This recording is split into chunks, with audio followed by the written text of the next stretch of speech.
สวัสดีเด้อพี่น้องวันนี้ก็จะมาลองมาลำให้พี่น้องฟังนะครับช่วยคอมเมนต์ช่วยกดไลค์กดแชร์เด้อครับฝากคลิปนี้เด้อครับ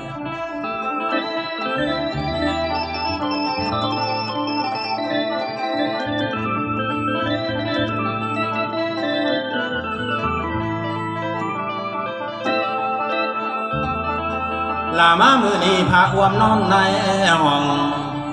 อารามทองฟ้าแจ้งซองละใบหนังสือมาทองทำมาบทอุดเอามาโนบุญพระไทยตัวของผมนอนอยู่ในวัดอันหนังสือกับบ่ได้มันลอยเรื่องควันสมองพ่อปั่นฟองกวนหลบถูกหมูลมมันทวนโคน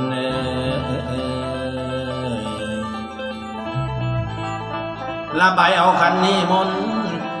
อุบาสกทางนองทางดินแดนอินทนาปานาคอนทองทางเมืองบ้านพี่น้องเจ้าลาคิดไปมาสังสิได้ห่างเจ้าจิตใจเศร้า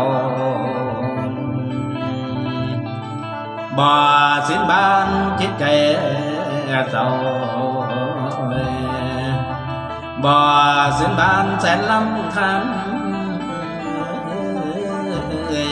โอ้โหลันนา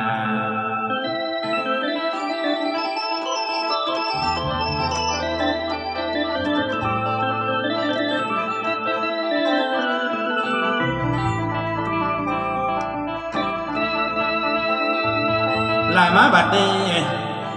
ลาก่อนเด้อ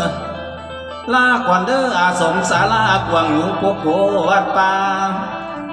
ตกถึงวังอัตมาที่ได้พัดภาคห้องวิหารกวางจินสาทาน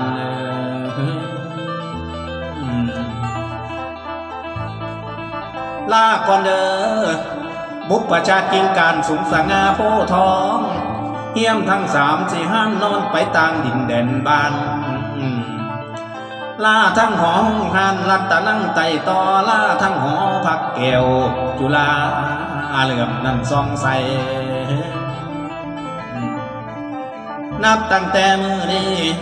เฮียมสิได้ลงภาคใต้ออกเดินเที่ยวทุดงพดไปตามจิตคลองห่างคณะลุงป่าหากมีวันเวลาเฮียมสิขึ้นมาสั่งเมืองเวียงจันทน์ให้มันหงบอกแม่เด้อ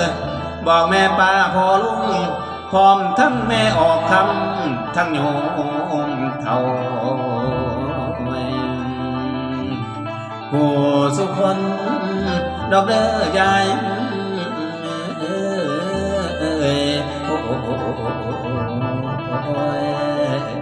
ลันนา